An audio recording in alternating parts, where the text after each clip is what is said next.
Fenomenal, pues ahora sí, con 8 minutitos de retraso, disculpen los asistentes. Vamos a dar comienzo a la sesión de hoy, al webinar de hoy que organizamos desde aquí, desde ABEP, sobre la huella de carbono y las declaraciones ambientales como herramienta de sostenibilidad en el sector del plástico. Bueno, es un webinar que teníamos muchas ganas de hacer para contar un tema que es muy importante y que va a venir de la mano de la regulación y que ya está aterrizándose, este tema de la medición de la huella de carbono. Como saben, este webinar cuenta con el apoyo de la Consellería de Innovación, Industria, Comercio y Turismo. Todo que vayan cambiando de vez en cuando. Consellería de Innovación, Industria, Comercio y Turismo, y que cuenta con su patrocinio y colaboración. Pues sin más voy a dar paso a los ponentes. Hoy contamos con 4 ponentes dentro de la sesión de huella de carbono. El primero de los ponentes, Antonio Dobón, es gerente del área de tecnología de reciclado y valorización de residuos de ITENE, del Instituto Tecnológico de Envase, Embalaje, Transporte y Logística. Nos va a hablar sobre declaraciones ambientales de producto, una estrategia para comunicar el rendimiento ambiental de productos de plástico, envases de plástico y materias primas plásticas. Encantado de contar con tu presencia hoy aquí, Antonio. Muy bien, pues Seguidamente, muchas gracias a ti. Seguramente contaremos con la colaboración y la presentación de María Yacer, perteneciente al Departamento de Circular Economy and Environment de INPLAS, del Instituto Tecnológico del Plástico, que nos va a hablar sobre la guía sobre obligaciones y datos necesarios para el cumplimiento de la huella de carbono corporativa. ¿Cómo va a afectar la huella de carbono a la empresa? Un placer contar contigo, María. Y por último, estará Mónica García, Bustamante CEO de Circular G, que contará también con el apoyo de Lorenzo Toldrá, responsable de desarrollo de tecnologías de Geminis Tool. Ellos nos van a hablar del sistema integral de gestión de huella de carbono de organización y producto para la obtención de sellos y certificaciones asociadas al desarrollo, y que está en colaboración y que se desarrolla en colaboración con la Universidad Politécnica de Valencia. Un placer contar contigo, Mónica. Y Gracias, Mónica. Y Lorenzo se Lorenzo, incorporará en breve. fenomenal. Bueno, pues sin más, vamos a dar comienzo a la sesión, que tiene previsto durar aproximadamente 1 hora y media, máximo 2 horas, según las preguntas que lleguemos a evacuar. Y sin más, te doy la entrada, Antonio. Antonio Dobón es gerente de CIA del área de tecnología y reciclado de valorización de residuos. Antonio es experto principal de ITENE en ACV, en cálculo de huella, con 20 años de experiencia en el análisis de ciclo de vida, huella de carbono y declaraciones ambientales de producto. Es máster además en nanotecnología ambiental por la Universidad de Zaragoza e ingeniero químico por la Universidad Politécnica de Valencia. Miembro también de la Red Española de ACVs, de análisis de ciclo de vida, verificador acreditado de declaraciones ambientales de producto del sistema EPD de EnvironDeck, y dispone de formación acreditada en software de análisis de ciclo de vida, Sigma Pro y huella de carbono de producto y corporativo. Sin más, Antonio. muy bien. Nada, lo dejo en tus manos. Antonio nos va a hablar de las declaraciones ambientales de producto, precisamente esa estrategia para comunicar el rendimiento. Todo tuyo, Antonio. Fenomenal. Pues muchas gracias Cristina por la presentación y por la introducción. Y gracias, bueno, a Pep por haber contado con nosotros pues para comentar un poquito lo que es la huella de carbono. Y en este caso yo me voy a centrar en la parte de las declaraciones ambientales de producto, que es una de las cosas que se pueden hacer. Yo lo único que quería compartir la pantalla, a ver si me deja. Ahora creo que sí que me deja. Perfecto. Vamos a ver. Creo que se ve ahora la presentación.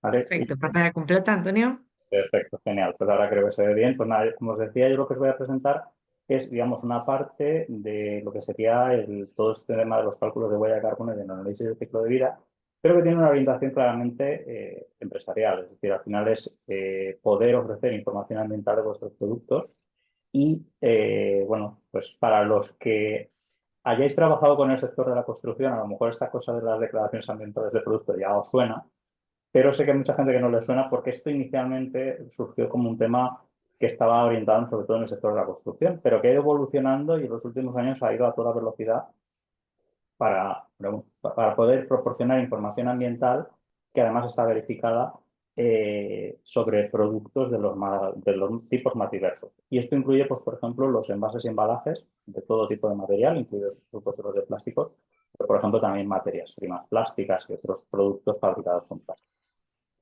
¿De acuerdo? Bueno, yo primero que nada quería daros unos principios básicos de lo que es el ACV y la huella de carbono, porque muchas veces, nos pasa todos los días, llamáis las empresas, ¿no? Y no sabéis exactamente, bueno, pues esto de la huella de carbono y la ACV es lo mismo, o sea, parecido, en qué consiste. Bueno, yo aquí en esta slide, en esta diapositiva, intento resumiros un poco el concepto que hay detrás de todas estas cosas. Cuando se hablan de análisis de ciclo de vida, lo que se están hablando es de la evaluación de los impactos ambientales potenciales de un producto o un servicio, considerando diferentes categorías de impacto, que se llama diferentes tipos de impacto ambiental, entre los cuales está el del cambio climático, de acuerdo, que es en donde se enmarca, digamos, la huella de carbono, de acuerdo. Pero también hay una cosa interesante sobre la huella de carbono, y es que la huella de carbono, tal cual está estructurada, puede ser una huella de carbono tanto de producto como puede ser una huella de carbono corporativa.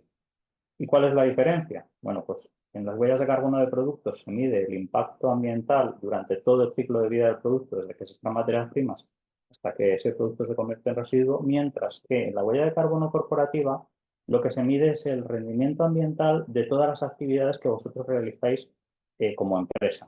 Es decir, pues toda la actividad fabril, toda la actividad comercial, toda la actividad de transporte y distribución, el acopio de materias primas, ese tipo de cosas. Entonces el concepto, digamos, es un poco diferente. ¿De acuerdo? ¿Y dónde se enmarcan las declaraciones ambientales de producto? Pues se enmarcan en lo que sería un análisis de ciclo de vida.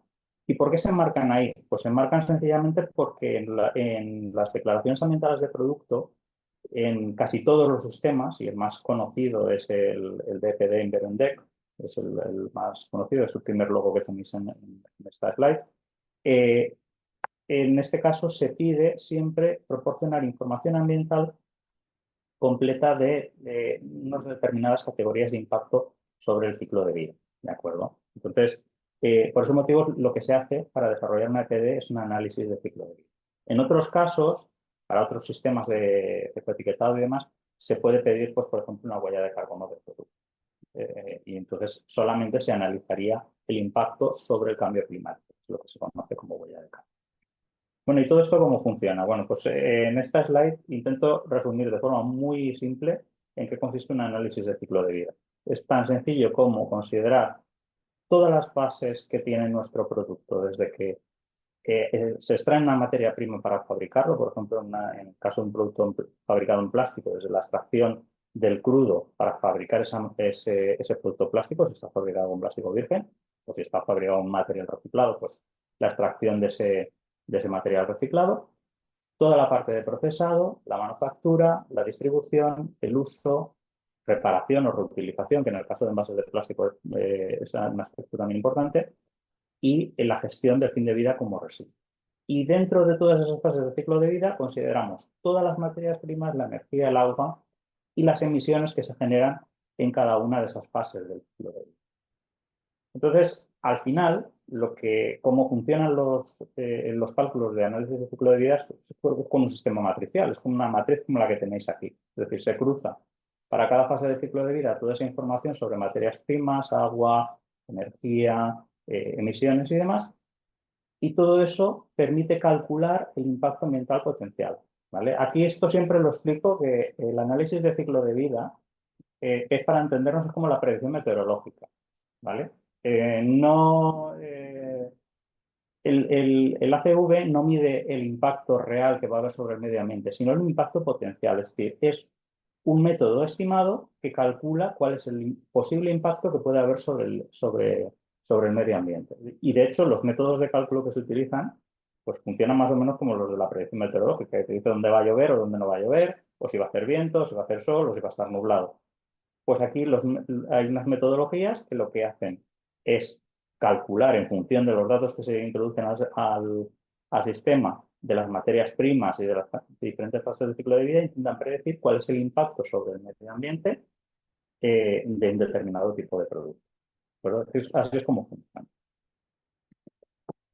¿Y hasta dónde se puede analizar? Bueno, pues eso es otro aspecto importante que tenéis que conocer. En análisis de ciclo de vida hay tres conceptos que se llaman cradle to grave y gate to gate, que se deben conocer para poder entender cómo funcionan estos cálculos. ¿Qué significa? Bueno, pues cradle to gate significa desde la cuna hasta la puerta, ¿no?, de salida de vuestra empresa. Cradle to grave significa de la cuna a la tumba. Y todo esto hace referencia a las fases del ciclo de vida. Entonces, lo que es posible es hacer un análisis del ciclo de vida cradle to gate. Eso está admitido por las normas ISO de análisis del ciclo de vida, que son la 14040 y la 14044 del año 2006. Permiten hacer cálculos de impacto del análisis de ciclo de vida de un producto o de un servicio desde que se extraen las materias primas hasta que el producto está disponible para enviarlo a vuestro cliente. ¿De acuerdo? Claro, eso tiene muchas ventajas, porque muchas de las empresas, cuando nos planteáis un proyecto de ACV, nos decís, bueno, es que el fin de vida lo desconozco. Sé que el producto se va a vender en un determinado mercado, pero no sé cómo va a actuar el consumidor o el usuario final de ese envase o de ese producto plástico, no sé cómo va a actuar y cómo va a tratarlo en el fin de vida, ¿vale? Entonces, lo que normalmente hacéis las empresas es calcular ese impacto en ese enfoque que se llama cradle to gate, que eso incluye las fases que se llaman upstream o aguas arriba, que es todo lo que va relacionado con la extracción de las materias primas auxiliares que se puedan necesitar, aditivos, etcétera. Y luego la parte core. ¿Qué es la parte core? Pues básicamente el procesado. Procesado que vosotros hacéis en fábrica para obtener pues, un producto plástico. Puede ser un envase, un plástico técnico de automoción, lo que estéis fabricando en cada momento. Y luego la parte de downstream, que es lo que se suele incluir. La parte de downstream se incluye lo que es la distribución al cliente, la fase de uso, que normalmente en un producto plástico no va a ser relevante, pero por ejemplo en un producto eléctrico electrónico sí. Un teléfono móvil, su impacto del ciclo de vida, muchos de ellos están en la fase de uso, porque hay que cargar el móvil, hay unos ciclos de uso, este tipo de cosas. Entonces, pero en un producto, por ejemplo, un envase de plástico que es de un solo uso, esa fase no tiene relevancia.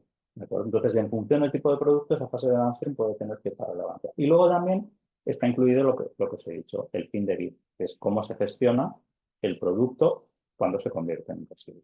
¿Vale? Estos, digamos, son conceptos básicos, ¿no?, de análisis de ciclo de vida. Y bueno, y aquí tenéis un ejemplo pues, de una fabricación de bandejas termoformadas de reciclado. ¿Qué datos hacen falta? Vale, bueno, esto también de las empresas cuando abordáis un proyecto de estos, pues os estáis un poquito, que tampoco es para tanto, ¿vale?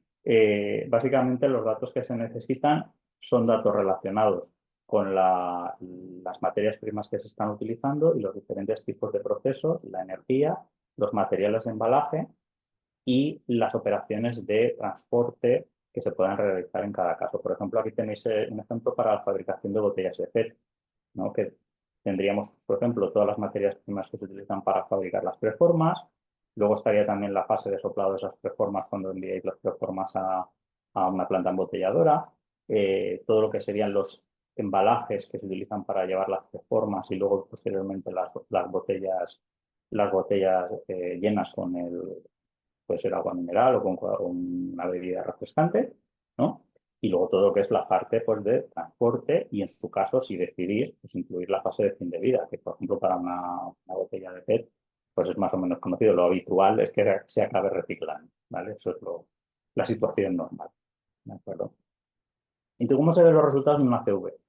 Pues se ven como los tenéis aquí. Si me preguntáis si las 4 gráficas son comparables entre sí, lo primero que os voy a decir es que no. ¿Por qué? Porque miden cada gráfica que tenéis en esta slide, mide las cosas de forma diferente. Por ejemplo, la que estoy señalando con el puntero, que espero que veáis, que es la que está en el cuadrante superior izquierdo, es el de indicador de huella de carbono. La que tenéis justo al lado es la de formación de material particulado, que se mide con otra métrica, en este caso miligramos de PM2,5. Y en el caso de la huella de carbono se mide en gramos de CO2 equivalente. Es decir, son métricas distintas. ¿vale? Este es el aspecto que normalmente tienen los resultados de una deuda.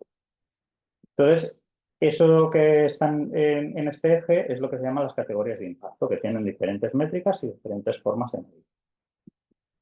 ¿De acuerdo? Cada una de ellas pues, es distinta.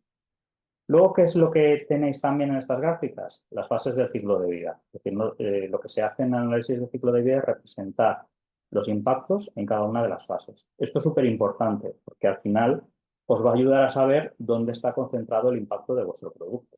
Por ejemplo, nos podemos encontrar, en este caso está bastante repartido, pero nos podemos encontrar un caso en el cual las materias primas se lleven prácticamente el 80-90% del impacto. En ese caso habría que mirar si podemos, por ejemplo, reducir el consumo de material plástico. O puede darse el caso que nos encontremos una gran cantidad de impacto, por ejemplo, en la parte de electricidad. O sea, a lo mejor hay que revisar cómo se ha medido el consumo energético en ese equipo o plantearse pues, acciones de mejora en consumo eléctrico, ¿no? Que tienen, por ejemplo, una extrusora o un equipo de termoformado. ¿De acuerdo? Y bueno, siempre me lo preguntáis, las barritas estas que salen en negativo, ¿qué son? Bueno, pues esto es lo que se llaman, son los créditos de impacto ambiental. Es el beneficio que se obtiene como consecuencia de que en el fin de vida, por ejemplo, estés reciclando materiales. Este es un ejemplo de botellas de PET y de botellas de vidrio y como veis, tanto el reciclado del vidrio como el reciclado del PET otorga una serie de créditos. Es decir, lo que sale en negativo en un análisis de ciclo de vida es lo que es bueno desde el punto de vista ambiental. Y eso da como consecuencia una cosa que se llama el impacto neto, que es el número que se va de color rojo, ¿de acuerdo? Que es la suma de la parte positiva y la parte negativa que sale en la. Entonces, eso es cómo se ven los resultados en un análisis de ciclo de vida. Bueno, esto es fundamental para entender lo que son las declaraciones ambientales de producto. Ahora os voy a explicar qué son y cómo funcionan. Para ello os voy a hablar un poco de la parte de ecoetiquetado, porque esto muchas veces, bueno, este esquema intenta resumir un poco cómo funcionan los sistemas de ecoetiquetado, porque a veces es un poco lioso. A ver, los marcados con información ambiental, la gran mayoría son voluntarios, pero hay algunos que son de carácter obligatorio. Por ejemplo, los marcados energéticos, si habéis ido a un concesionario o habéis tenido que ir a comprar un coche, cosas de este estilo, habréis visto los marcados energéticos o habéis comprado, no sé, un frigorífico, un electrodoméstico, esos marcados que salen en clasificación energética A, B, A+, etcétera, esos son marcados obligatorios. Por eso, por ley, hay que ponerlos y no queda más remedio. Pero hay muchos marcados ambientales que son de carácter voluntario. Entonces hay tres tipos. Los sistemas de reconocimiento de Best-in-Class, que normalmente son cualitativos, ¿vale? Y entre los que se incluyen, pues, por ejemplo, las etiquetas ecológicas, la etiqueta ecológica europea, que está hecha para determinados productos. Por ejemplo, el papel para oficina, podéis comprar papel para oficina que lleva la etiqueta ecológica europea y lo que determina, bueno, determinado de manera cualitativa determinados aspectos ambientales que se cumplen para la fabricación de ese papel, por ejemplo, ¿vale? Y hay otras marcas como la NF, por ejemplo, que se utiliza mucho en el sector de la construcción en Francia. Luego hay etiquetas ecológicas semitipo 1 que se llama de Best-in-Class, como por ejemplo la Ecotext o la Energy Star que aparece por ejemplo en los ordenadores. Hay otro tipo de etiquetado ecológico que son las autodeclaraciones. En este caso ya no hay una etiqueta de por medio, sino que yo autodeclaro que mis productos cumplen unos determinados criterios ambientales. Eso se rige con la norma ISO 14021 y estas son, digamos, el sistema menos utilizado de las autodeclaraciones. La gente, lógicamente, lo que prefiere es tener un sello o el soporte de un tipo de etiqueta que apoye esas ventajas ambientales del producto. Y luego existen unas etiquetas que se llaman las etiquetas ecológicas tipo 3 de instrumentos de evaluación y de comparación que van con la norma ISO 14025, entre las que se incluyen sellos que sí que dan información cuantitativa del rendimiento ambiental del producto. Y dentro de las cuales hay algunas que están relacionadas a un solo aspecto ambiental, como la huella de carbono o la huella hídrica. Por ejemplo, la etiqueta de Carbon Trust, que se utiliza mucho en el mundo anglosajón, para la huella de carbono, es una etiqueta de este tipo, una etiqueta tipo 3, ¿de acuerdo? Pero que solo da información sobre el impacto sobre la huella de carbono. O las etiquetas de medio ambiente, de AENOR medio ambiente, que también pueden dar información ambiental, por ejemplo, sobre una huella de carbono. Luego están las declaraciones ambientales de producto, que estas son mucho más amplias, son 100% cuantitativas y esas sí que están basadas en un ACV completo, con lo cual sí que hay un cálculo de todos los tipos de impactos ambientales y aquí es puesto por los sistemas más habituales. El sistema EPD de Environdec y el de Global EPD, que se utiliza sobre todo en el sector de construcción. Y luego también hay huellas específicas ambientales de producto, como por ejemplo el sistema PEP, que bueno, de momento es cuantitativo y son basadas en una CV de carácter voluntario, ¿de acuerdo? Y aquí la comisión pues lanzó hace un par de años una recomendación para la comunicación de las huellas ambientales, ¿vale? De manera cuantitativa. De todo este esquema, las más conocidas es el sistema EPD, el International EPD System de Environment, con mucha diferencia, ¿vale? Entonces, estas etiquetas ecológicas, estas declaraciones ambientales, se caracterizan por dos cosas fundamentales. Primero, que implican hacer un análisis de ciclo de vida y además porque son verificables.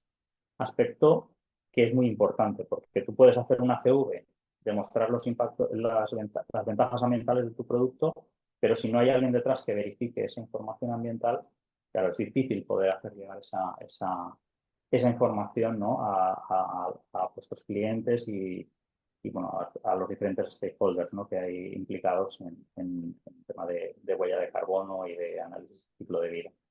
El sistema más común, pues ya os he comentado, el EPD, luego el EPD, y luego hay sistemas específicos, sobre todo en Asia, que está el sistema ECOLIF en Japón y el sistema de declaraciones ambientales de producto de Corea, que también tiene bastante éxito, lógicamente, en ese mercado.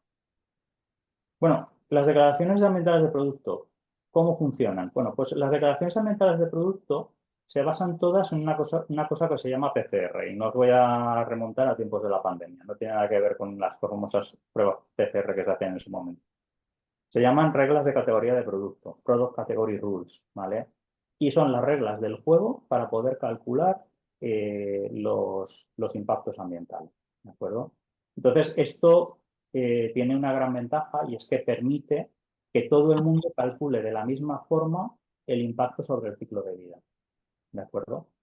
Entonces, digamos, esas reglas del juego, esas reglas de categoría de producto, permiten obtener esas declaraciones ambientales de producto, ¿vale? Una vez has pasado un proceso de verificación, lógicamente, por parte de un externo. Y bueno, todo esto nace como consecuencia, en el sector de la construcción es donde nace todo, como consecuencia de las certificaciones ambientales de edificios, donde había que verificar los impactos ambientales que tenían determinados productos y servicios de la construcción, ¿de acuerdo? Y esto empieza a funcionar a principios de los 2000, empieza a funcionar y ya bueno, pues hace relativamente poco tiempo, pues desde el 2018 más o menos hasta aquí, se empieza a ampliar la cantidad de productos que pueden obtener una declaración ambiental de producto hasta límites insospechados. A día de hoy hay, para que os hagáis una idea, hay hasta declaraciones ambientales de producto de botas de esquí. ¿Vale? Me vais a decir, ¿qué cosa más rara? Pues sí, existe una regla de categoría de producto para calcular el impacto ambiental de los señores que fabrican botas de esquí, ¿vale? Entonces, bueno, se ha ampliado a muchos productos y entre ellos están muchos de los productos plásticos, no solamente envases, sino otros tipos de material, otros tipos de productos intermedios de plástico.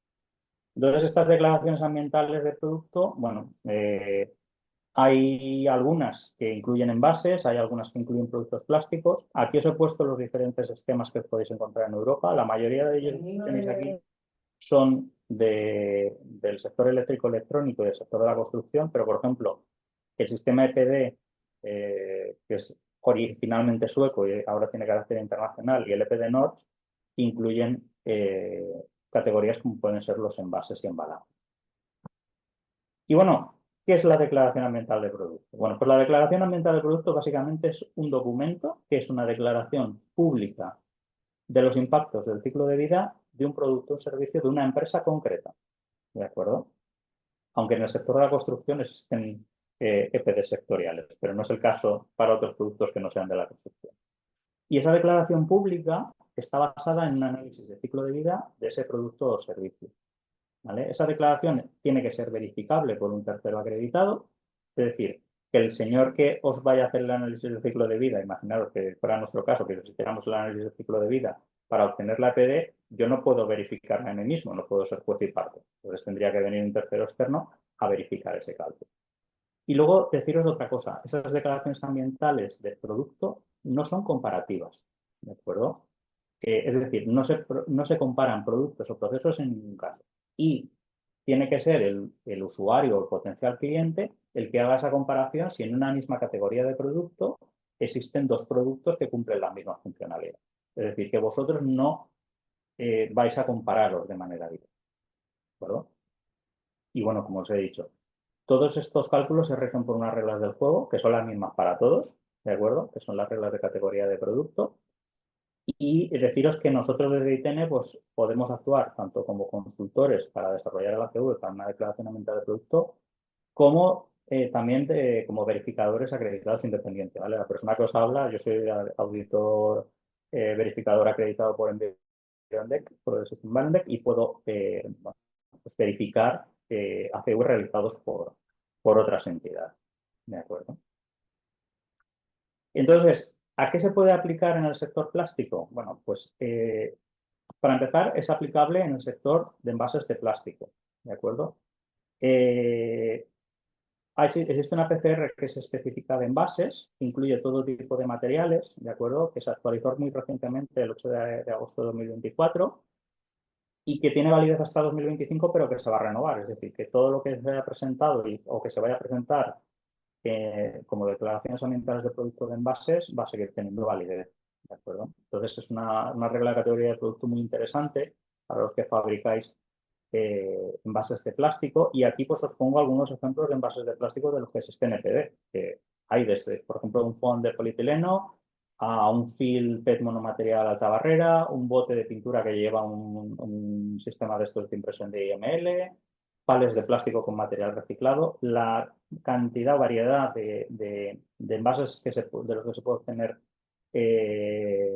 esa declaración ambiental de producto es muy grande, ¿de acuerdo? Entonces, yo creo que es una de las categorías de producto más interesantes que existe para las empresas que estáis en el sector, porque muchos de vosotros acabáis fabricando envases. También se puede aplicar a componentes de envases de plástico. Existe una PCR, una regla de categoría de producto específica para sistemas de dispensación, es decir, por ejemplo, para tapones de estos dosificadores de tipo spray o dosificadores de jabón que suelen estar fabricados en diferentes tipos de plásticos, también existe una PCR específica. También es aplicable a materias primas plásticas, ¿de acuerdo? Además, esta se actualizó muy recientemente, que era una cosa muy esperada en el sector, porque hubo un tiempo en el cual no tuvimos una PCR para poder hacer cálculos de materias primas plásticas, ahora ya funciona de nuevo. Y bueno, para poneros ejemplos de productos que disponen de declaración ambiental del producto verificada, pues tenemos poliamidas, tanto poliamidas 6 como 66, reforzadas, no reforzadas, polipropilenos homopolímeros, peles reciclados también, másters, foams de polipropileno, PVC, PET, hasta hay declaraciones ambientales de producto de PVOH, ¿de acuerdo? De granja de PVOH.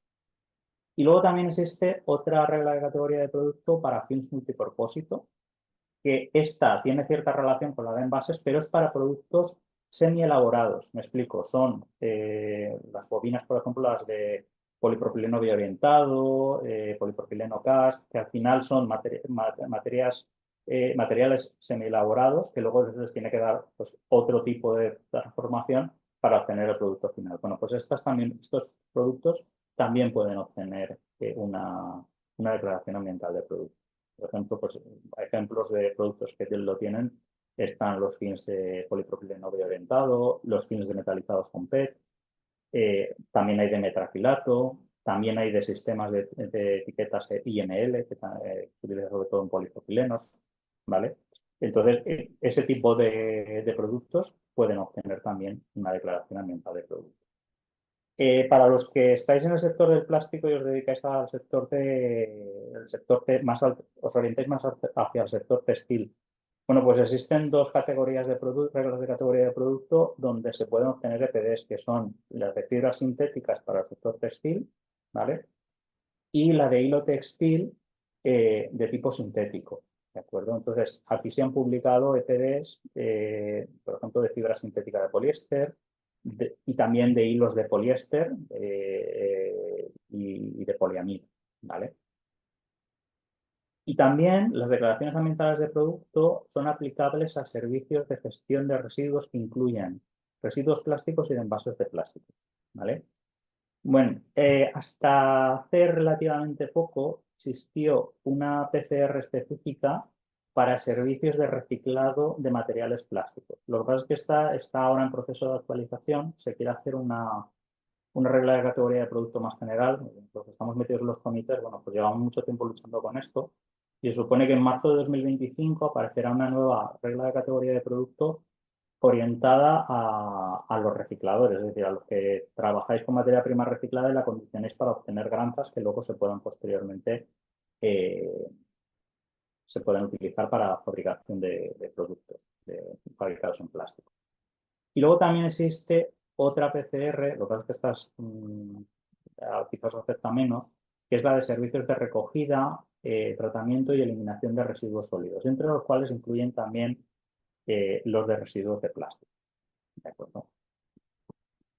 Y bueno, como os he dicho, aquí en esta última PCR de gestión de residuos de servicios de recogida, tratamiento y eliminación de residuos sólidos, pues encontraríamos aspectos como puede ser el tratamiento mecánico, químico, físico, para hacer más fácilmente reciclable un material plástico, o también a los que trabajan con residuos textiles, ¿de acuerdo? Y para ejemplos detallados, bueno, pues yo os voy a explicar un poco la experiencia que tenemos en ITENE. Aquí tenemos las 3 EPDs que ahora mismo están publicadas en EnvironDeck y que las desarrollamos aquí en ITENE y que desarrollamos el análisis de ciclo de vida. Dos de esas EPDs las desarrollamos con Grupo Armando Álvarez, que seguro que todos los conocéis, uno de los mayores fabricantes a nivel europeo de film retráctil, ¿vale? Y hicimos el cálculo de la declaración ambiental de producto con la regla de categoría de envases, de categoría de producto de envases, para film retráctil para zumos y leche y para retráctil de cervezas y bebidas refrescantes. Y luego también hemos trabajado también con la empresa Nurel, que es de Grupo Sanca, para obtener la declaración ambiental del producto, en este caso de un hilo de poliamida 6 reciclado, ¿vale? De tipo postindustrial. Entonces, bueno, ¿cómo funciona qué es una EPD? Pues una EPD al final viene a ser como una especie de catálogo donde tú pones la información ambiental que tiene el producto. ¿Y cómo se desarrolla este trabajo? Bueno, pues lo primero que hay que hacer es realizar un análisis de ciclo de vida. Ese análisis de ciclo de vida, bueno, pues lo desarrollamos primero tomando datos de los productos y los procesos y creando lo que se llaman los inventarios de ciclo de vida, que es todo el registro de información que es necesaria para hacer los cálculos. Modelamos el análisis de ciclo de vida con un software. En este caso nosotros solemos utilizar el software SEMAPRO, aunque tenemos capacidad para utilizar otros sistemas. Y preparamos dos tipos de informes. Por un lado, el análisis de ciclo de vida completo y por otro, el informe de EPD. El informe de EPD es el catálogo este que os he comentado con información ambiental que sí que al final se cuelga de la página web de EnvironDeck. ¿De acuerdo? Pero para pasar la auditoría hay que tener, digamos, el informe de análisis de ciclo de vida completo, que es el informe detallado, el tocho, ¿no? Con toda la información que al final necesitas para poder pasar esa auditoría. ¿Vale? Entonces, con esos dos documentos se envían al auditor verificador, el auditor verificador lo chequea y nosotros lo que hacemos es acompañar a la empresa en el proceso de auditoría. Es decir, cuando la empresa tiene que pasar el proceso de auditoría de EPD, básicamente nos pregunta a nosotros, ¿de acuerdo? Salvo que tengáis que aportar registros pues, de consumos eléctricos o de, por ejemplo, de un sistema de fabricación o cosas de este tipo.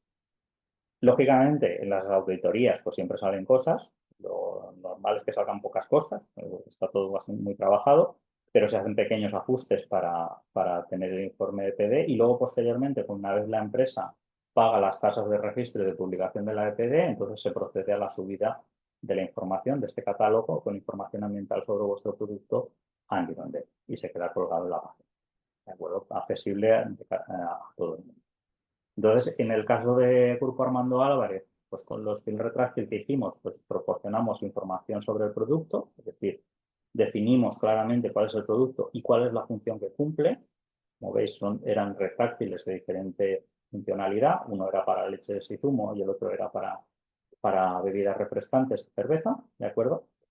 Se indica la representatividad temporal y el tipo de base de datos y de software que se ha utilizado para realizar el cálculo. Eso se declara. Y luego se indica cuáles son las fases del ciclo de vida que se tuvieran en cuenta. En el caso del Grupo Armando Álvarez, llegamos hasta la fase de downstream porque era un producto que se elabora la bobina y luego se envía a un envasador para que conforme el film retráctil, ¿de acuerdo? Entonces llegamos a esta fase de downstream, es lo que se llama es el proceso Cradle to Gate with Options que permite algunas de las reglas de categoría de producto TCR de envases, y lo que se da es información sobre la declaración del contenido también, es decir, cuáles son los componentes principales, pues el tipo de polietileno que lleva, si lleva polietileno de lineal, el tipo de aditivos que pueda llevar. Lógicamente no se da información confidencial, sino que se pone más en genérico, pero sí que se tiene que aportar cuál es el contenido de cada material que tiene el producto, en este caso el film retráctil.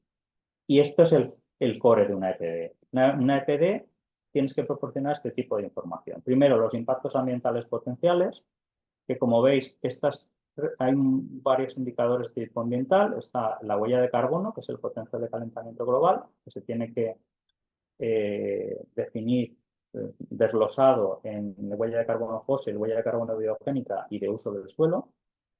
La acidificación, la eutrofización, la formación de oxidantes fotoquímicos, el agotamiento de recursos, tanto minerales como fósiles, y lo que sería la huella hídrica, que le llaman potencial de escasez de agua, pero bueno, traducido al cristiano, es la huella hídrica. Esos indicadores son obligatorios y esos per se tienen que calcular siempre, ¿de acuerdo? Y hay que desglosarlos tanto en la fase upstream, core y downstream. Por eso os he insistido mucho en lo del concepto de cradle y el concepto de upstream, core y downstream, porque es importante, porque se tienen que dar los datos desglosados. ¿De acuerdo? Luego también se da información sobre los residuos y los flujos de salida y sobre el consumo de recursos, que está relacionado con el tema de consumos energéticos fundamentalmente y con el consumo de agua, ¿vale? Y luego los flujos de salida, que es si existe algún material para reciclar, ¿vale? Estos son los resultados que se obtuvieron, por ejemplo, para el film retráctil de 12 latas, en este caso era de cervezas y bebidas refrescantes. El otro ejemplo que os quería enseñar, pues os quería enseñar el ejemplo de Nurel. En este caso lo que hicimos fue calcular, calcular el análisis de ciclo de vida de un hilo de poliamida 6, en este caso poliamida 6 reciclado, es un hilo reciclado, ¿vale?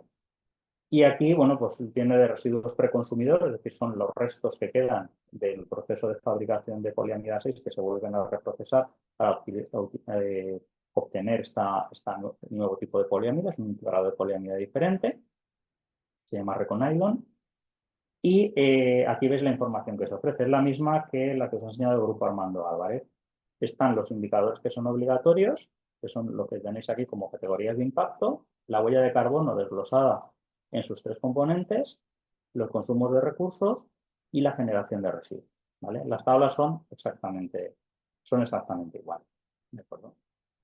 Y otros ejemplos que tengo, bueno, pues esto lo voy a pasar muy rápido, pero es para que tengáis algunos casos de estudio. Por ejemplo, tenéis un caso de fabricación de vasos de poliestireno, que como veis, al final se ofrece la información tipo catálogo y siempre tienes una tabla de información ambiental que es obligatoria. Bueno, en este caso, disculpar porque estaba en italiano, ¿vale? Hay algunas que, a ver, Virondec te deja publicarlo en el idioma nacional si tú así lo deseas. Y bueno, en este caso, pues en esta empresa italiana decidió publicarlo solo en italiano. Lo normal es publicarlo en inglés y en el idioma nacional si te interesa, en este caso es en español, ¿vale? Pero eso ya depende de la estrategia comercial de cada empresa. Aquí tenéis otro ejemplo, que este sería de bandejas termoformadas. Se representa exactamente igual. ¿Cuál es el tipo de producto? ¿Cuáles son los impactos ambientales y cuál es el uso de recursos que se requiere en cada caso. Aquí tenéis un ejemplo hecho con la PCR de sistemas de dispensación. Este es el caso de un sistema de dispensación de jabón, ¿de acuerdo? Y aquí tenéis pues las diferentes categorías de impacto, el uso de materias primas y el consumo de recursos, ¿de acuerdo? Y las diferentes composiciones de material que tienen estos dispensadores, ¿de acuerdo? Este es otro ejemplo, ¿no? que tenéis para productos plásticos. Este es otro ejemplo también de una declaración ambiental de producto, en este caso de un polietileno de reciclado post-consumo, ¿vale? Entonces, ¿cómo se trabaja? Exactamente igual. Se tienen en cuenta esas tres fases que os he comentado de upstream, core y downstream, ¿vale? En este caso, como es una granja, no le aplicaba la parte de downstream, solo le quedaba la upstream y core, porque lo que se hacía era reprocesar ese material, o sea, coger ese material, reciclarlo y obtener esa granja reciclada de polietileno, ¿vale? Que se puede destinar a diferentes usos y por eso se descartó la fase downstream. Esto, por ejemplo, en esta categoría de productos de materias primas plásticas, pues es lo habitual. Entonces veis que se da la información del producto y luego se proporcionan los resultados de impacto ambiental con las categorías que son obligatorias por parte del sistema Environdeck sobre ese tipo de grano. ¿De acuerdo? Y aquí tenéis otro ejemplo de Taglit de productos semi-elaborados, de films multipropósito. Se traba el caso de un film de estos de BOPP para luego pues, poderlo laminar y fabricar otros productos terminados, ¿de acuerdo? Entonces, exactamente igual. Se utilizan las tres fases que os he dicho, de upstream, core y downstream, ¿vale? Aquí el downstream llegaba hasta el transporte de esa bobina al fabricante final, por ejemplo, de un envase, de una tapa de un envase, ¿de acuerdo? Y aquí tenéis los resultados del impacto ambiental. ¿Vale? Al final no deja de ser como una especie de catálogo y además es libre, cada uno lo puede diseñar como quiera. Veis que la tipografía y el tipo de letra, ¿no? y de presentación puede ser diferente en cada caso. Y bueno, por último os voy a presentar un caso que esta PCR ya no funciona, ¿de acuerdo? Porque esta se va a sustituir por la de servicios de reciclado, pero que sepáis que en su día se publicó una EPD de un sistema, en este caso de acondicionamiento para obtener plástico reciclado de calidad que luego se pudiera utilizar, ¿no? Pues aquí tenéis un ejemplo también que aunque ya no está activo, pues da una idea de cómo serán las EPDs, ¿no? las declaraciones ambientales de productos de sistemas de reciclado de plástico. Bueno, ¿y cuáles son los costes de registro? Porque esto me preguntaréis, bueno, ¿y esto cuánto vale? Bueno, pues lógicamente cuesta lo que cuesta hacer el análisis de ciclo de vida y desarrollar esa EPD, que al final es el catálogo que os he comentado, y a eso le tienes que sumar una tasa de registro que va por EPD publicada y una tasa anual, que depende del tamaño de la empresa. ¿De acuerdo? Si sois micropymes, pues se paga muy poco. Si ya son empresas grandes, se paga más, ¿vale? Y si se trata de asociaciones empresariales o industriales, pues se da un término medio, ¿vale? Normalmente para pymes está en torno a los 1.000 euros la tasa anual, que esa hay que pagarla todos los años sí o sí para que siga publicada la EPD. Y luego la tasa de registro que se paga solamente la primera vez que se registra la EPD. Entonces, en función del volumen de EPDs que publiquéis, pues cuesta más, ¿vale? A partir de la quinta EPD que publicáis, el coste baja bastante, se quedan 100 euros y si publicáis más de 100 EPDs, que hay alguna empresa que lo ha hecho, se quedan en 50 euros la publicación de la EPD. ¿Vale? Ahí os dejo el link por si queréis consultar la tabla de precios. Esto es accesible. Y bueno, otras declaraciones ambientales de producto, esto ya es una simple curiosidad. Os he hablado del sistema de etiquetado ecológico que hay en Corea. Estas son las etiquetas que se utilizan allí. Esta es de la poca información que existe en inglés, pero son etiquetas que se aplican a muchos productos, entre ellos productos plásticos y también del sector de caucho. Una cosa muy curiosa es que esta EPD, el sistema coreano de EPD, se aplica, por ejemplo, mucho al tema de neumáticos, ¿vale? Hay grandes empresas, no voy a decir los nombres, pero que tienen etiquetas de estas coreanas, las tienen publicadas, ¿vale? Y luego el sistema Ecolid, que se utiliza en Japón, que aquí os he puesto un ejemplo de la poquísima información que hay disponible en inglés sobre una EPD, en este caso de un envase de Tetra Pak, ¿vale? Que tienen, pues, lógicamente, una parte que también va en plástico. Y bueno, esto es todo por mi parte. Como veis, a modo de resumen, si queréis publicar vuestra información ambiental y queréis anticiparos a vuestros competidores, posibilidades hay y hay posibilidades también de que esa información ambiental esté bien calculada y encima esté verificada, con lo cual luego no os puedan rebatir cuál es, si por el valor, ¿no?, del impacto de vuestra granja de plástico o de vuestro producto de plástico, uno u otro, nos lo van a poder rebatir porque esa información estará subida y verificada con una declaración ambiental de producto. Y nada, eso es todo por mi parte. Muchas gracias a todos. Pues muchas gracias, Antonio. Muchas gracias por tu presentación. Muy concreta, muy interesante. Si te parece, y como te vas a quedar con nosotros hasta el final de la sesión, pues las preguntas las evacuaremos al final, tanto las mías como las del resto del público. Muy bien.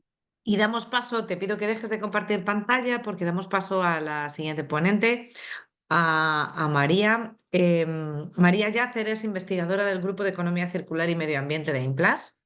Grado en Ciencias Ambientales de la Universidad de Valencia, máster en Ingeniería Ambiental por la Universidad de Valencia y la Universidad Politécnica de Valencia. Trabajado como investigadora del grupo de Packaging, Reciclado Mecánico y Economía Circular de IMPLAS y es experta en el área de análisis también de ciclo de vida, huella de carbono y economía circular, colaborando con las empresas del sector en el desarrollo de proyectos de I+D+I, trabajos directos y formaciones a nivel regional, nacional e internacional de diversos sectores, no solo del plástico. María, te tenemos por ahí, ¿verdad? Hola, ¿sí me Fenomenal. escucháis? Sí, pues si eres tan amable de empezar a compartir pantalla. Sí, Bueno, María nos va a hablar sobre la guía sobre obligaciones y datos necesarios para el cumplimiento de la huella de carbono corporativa. Estamos hablando ya de un concepto más generalista que habla de toda la organización en su conjunto, y engloba, por lo tanto, aspectos más generales de los que nos hablaba Antonio hace un momentito sobre la huella de carbono del producto. Y en particular, cómo va a afectar esta huella de carbono a la empresa. Así es que, María, todo tuyo. sí. ¿Veis la presentación en pantalla completa? Así es. Perfecto. Bueno, encantada. Seguiremos un esquema primero con unos conceptos previos que ya ha ido introduciendo Antonio en la presentación anterior, para luego terminar centrándonos con la huella de carbono corporativa, las oportunidades que hay con ella, las obligaciones que vienen y estrategias para poder reducirla. Primero, ¿qué es la huella de carbono? Bueno, la huella de carbono es un valor que mide los gases de efecto invernadero y se mide en dióxido de carbono equivalente. ¿Por qué se miden estas unidades? Porque es el gas de efecto invernadero que más presencia tiene en la atmósfera. Me quito, que os veo muy grandes. Hay más gases de efecto invernadero, entonces lo que hace la huella de carbono es que los mide todos y los agrupa en CO2 equivalentes. Si ponemos solo CO2, nos estaríamos dejando, por ejemplo, el metano, los CFCs. Podemos distinguir dos huellas de carbono. Como bien ha comentado antes Antonio, tenemos la huella de carbono corporativa, que sería aquella que mide los gases de efecto invernadero dentro de la organización, en todas las actividades que ésta desarrolla, ya sean como consecuencia de actividades directas o indirectas. Y luego tendríamos la huella de carbono de producto, que esta es la que mediría los gases de efecto invernadero solo en el ciclo de vida de un producto o un proceso. Es decir, desde que extraeríamos la materia prima, pasaríamos por la fase de procesado, tendríamos un producto, lo distribuiríamos, llegaríamos al fin de vida, lo usaríamos y llegaríamos al fin de vida. En estas dos huellas de carbono tenemos dos tipos de emisiones. Tenemos las emisiones directas y las emisiones indirectas. Las directas son aquellas que se producen como causa de la actividad de la empresa o de la fabricación de ese producto. Por ejemplo, tendríamos los vehículos que forman parte de la compañía, los procesos de combustión.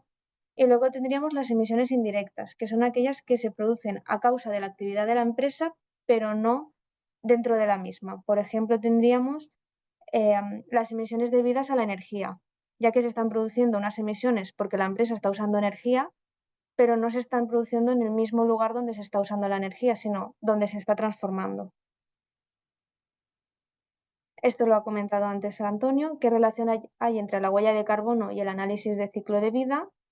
Lo primero es que la huella de carbono sigue la misma metodología de un análisis de ciclo de vida, tiene su propia ISO, pero esta ISO se basa también en la 1440 y 1444, que son las del análisis de ciclo de vida. La huella de carbono sería un indicador de calentamiento global dentro de lo que sería la metodología de análisis de ciclo de vida, que tiene en cuenta varias categorías de impacto ambiental. Entonces, se podría decir que la huella de carbono es una versión simplificada de un análisis de ciclo de vida, porque pueden tener el mismo alcance y se calculan con la misma metodología, pero en lugar de considerar varias categorías de impacto ambiental, solo tendríamos en cuenta la de calentamiento global o cambio climático. Entonces, resumiendo, tendrían los mismos estándares, seguirían los mismos pasos, pero solo veríamos una categoría. Lo bueno de esto es que son estudios más sencillos porque solo ves una categoría de impacto en lugar de centrarte en... Hay metodologías que tienen hasta 16 categorías de impacto, entonces son más sencillos, más económicos. El problema es que no ves no ves todos los resultados, porque puede ser que en tu proceso estés disminuyendo las emisiones de dióxido de carbono equivalente, pero estés aumentando la toxicidad humana. Entonces, al no ver esa categoría de impacto de toxicidad humana, no estaríamos viendo el impacto ambiental real de todo el producto. Uy, que se me ha ido. Vale. ¿Qué es la huella de carbono corporativa? O sea, lo anterior sería más centrándonos en la huella de carbono de producto.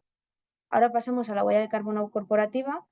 Sigue siendo un indicador ambiental de gases de efecto invernadero que emite esos gases directos o que se emiten de forma directa o indirecta como consecuencia de las actividades de una organización. En este caso no nos centraremos solo en el proceso de fabricar un producto, sino todo lo que ocurre en la organización, incluido la persona de administración que está con su ordenador. Eso se incluiría dentro de esta huella.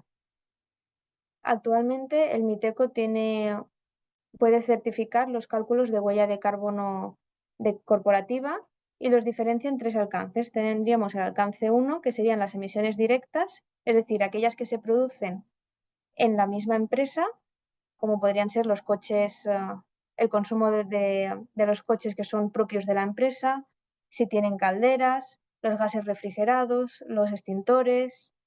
Luego tendríamos el alcance 2, alcance 2, que serían las emisiones indirectas, pero solo debidas a la energía, es decir, los consumos energéticos de la empresa. Y finalmente tendríamos el alcance 3, que serían las otras emisiones indirectas que no se producen por la energía. En este incluiríamos, por ejemplo, el transporte de los empleados hasta la fábrica. Incluiríamos si hacen viajes en avión. El transporte de las materias primas también vendría incluido en este alcance. Actualmente, para inscribir la huella de carbono en el MITECO, solo estás obligado a calcular el alcance 1, el alcance 2, que serían las emisiones que ocurren en la empresa, las directas, y las emisiones debidas a la energía, y se debería de redactar un plan de medidas de reducción, donde propondrías, a partir de los resultados que has obtenido, cómo vas a reducir tus emisiones a lo largo de los años. Y actualmente es voluntario el alcance 3, es decir, aquellas emisiones que se producirían fuera de la empresa, pero como consecuencia de estas. Ya, como os he comentado, el transporte de los trabajadores, el transporte de las materias primas. Y luego, una vez tengo el cálculo, en el caso de las declaraciones ambientales de producto, como bien ha comentado, se deben verificar. En este caso, la huella de carbono corporativa no hay que verificarla a no ser que se calcule el alcance 3 o que seas una empresa que no es pyme o una pyme que tenga unas emisiones muy elevadas. ¿Cómo se obtendría el sello que ofrece el MITECO? Hay 3 sellos diferentes. 4. Tendríamos el primero, que es yo calculo mi huella de carbono, que sería registrar las emisiones que emite la empresa. Luego podríamos obtener el de yo calculo y reduzco mi huella de carbono, es decir, yo he calculado la huella de carbono y además he demostrado que la he reducido a lo largo de los años. Luego tendríamos el de cálculo y compenso, de yo la he calculado y la he compensado. Y luego el cuarto sería la combinación de los 3. Yo calculo, reduzco y compenso mi huella de carbono. Para conseguir el sello de yo calculo y reduzco, necesitaríamos estar calculando la huella de carbono durante 4 años para que ese cuarto año puedas demostrar que has reducido tu huella de carbono respecto a la media de los 3 anteriores. ¿Qué oportunidades hay de calcular la huella de carbono corporativa? Bueno, la primera es saber las emisiones de gases de efecto invernadero que estoy emitiendo como empresa y cómo las estoy reduciendo, qué medidas estoy tomando para reducirlas. Muchas de estas medidas suelen tener repercusiones económicas, por lo tanto, no solo reduciría las emisiones, sino que también reducirían costes. Luego esto me da una buena imagen corporativa a la empresa y la puede posicionar. Además, te da acceso a nuevos mercados, puede estimular la innovación buscando ideas de cómo reducir esas emisiones, te preparas para futuras regulaciones, que las veremos ahora a continuación, y te permite participar también en programas voluntarios. Hay diversas convocatorias también que te piden que tengas calculadas la huella de carbono para poder acceder a otros programas. Regulaciones. ¿Hay obligación de calcular la huella de carbono de una empresa? En este momento, ahora mismo, a mes de septiembre, no, pero a partir del año que viene sí. Según la Ley 7 de 2021, para toda España será obligado el cálculo de la huella de carbono corporativa. ¿Quién estará obligado? Bueno, pues estarán obligadas aquellas empresas que, según recoge el artículo 11 del Real Decreto 163 de 2020 y según la Ley 11 de 2018, aquellas empresas que deben presentar un informe en materia de información no financiera son las que estarán sujetas a esta obligación del cálculo de huella de carbono corporativa a partir de enero del 2025. Es decir, en el 2025 tendrás que calcular la del año de 2024, porque las huellas de carbono corporativas se calculan un año después, porque necesitas cerrar el año para poder calcularlo. A partir de esta ley, muchas comunidades autónomas han ido sacando sus propias leyes donde ponen restricciones diferentes. Primero, dicen lo mismo que la Ley 7 de 2021, pero además pueden añadir más restricciones. Por ejemplo, la ley de la Comunidad Valenciana, aparte de obligarte a hacer el cálculo, te obligaba también a hacer un plan de reducción. Y luego dentro de cada una te especificaría si, por ejemplo, imaginaros que la Ley 7 de 2021 no cumplís con los requisitos para calcular la huella de carbono, para estar obligados, pero a lo mejor la ley de vuestra comunidad autónoma sí os puede obligar, porque son más estrictos. Entonces habría que revisar cada una de las leyes de la comunidad autónoma.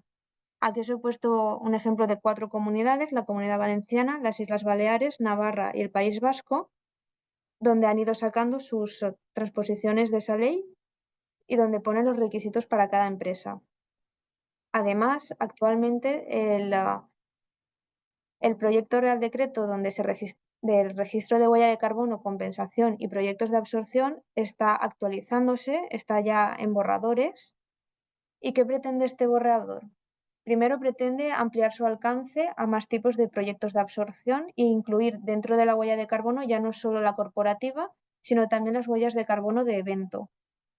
Luego, este borrador también introduce nuevas aclaraciones que a lo mejor no quedaban del todo claro en el anterior decreto, y también establece requisitos adicionales para completar los que ya había en el decreto. Además, introduce mejoras en la tramitación, por ejemplo, ahora será todo telemático, si se aprueba este Real Decreto, y refuerza la coordinación con los registros equivalentes autonómicos. ¿Esto qué quiere decir? Dentro del punto anterior, cada una de esas leyes te decía que cada comunidad autónoma iba a tener su propio registro aparte del registro de Miteco. Entonces esto podía dar lugar a confusión porque no sabrías si tendrías que registrarlo en tu comunidad autónoma o en el Miteco. Entonces lo que propone este nuevo proyecto es coordinar todos esos registros, es decir, que si lo registras en tu comunidad autónoma, que de alguna forma se quede también registrado en el Miteco y viceversa. Luego, había comentado que quería ampliar su alcance en cuanto a proyectos de absorción. ¿Esto qué quiere decir? Que ya no será solo proyectos de bosques, sino también se quiere incluir el carbono azul. ¿Qué es el carbono azul? Sería aquel carbono que se captura en océanos y en los ecosistemas costeros, incluyendo praderas marinas, manglares, marismas de marea. Esto se podría incluir dentro de nuevos proyectos de absorción. Luego, aparte, otro punto a destacar de este borrador sería que los departamentos de la Administración General y organismos autonómicos, entidades gestoras, estarán obligados a calcular la huella de carbono no solo alcance 1 y 2, sino también el alcance 3 para el año 2027. Por ahora solo sería la Administración General, para el resto de empresas seguiría siendo un alcance voluntario. Y bueno, una vez tenemos calculada nuestra huella de carbono, ¿qué hacemos para reducirla? Lo primero que podemos pensar es hacer cambios en el proceso, cambiar materiales, modificar equipos, diseñar los productos de forma diferente.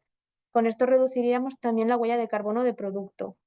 Pero además, para mejorar ambientalmente la empresa, podríamos aplicar buenas prácticas ambientales.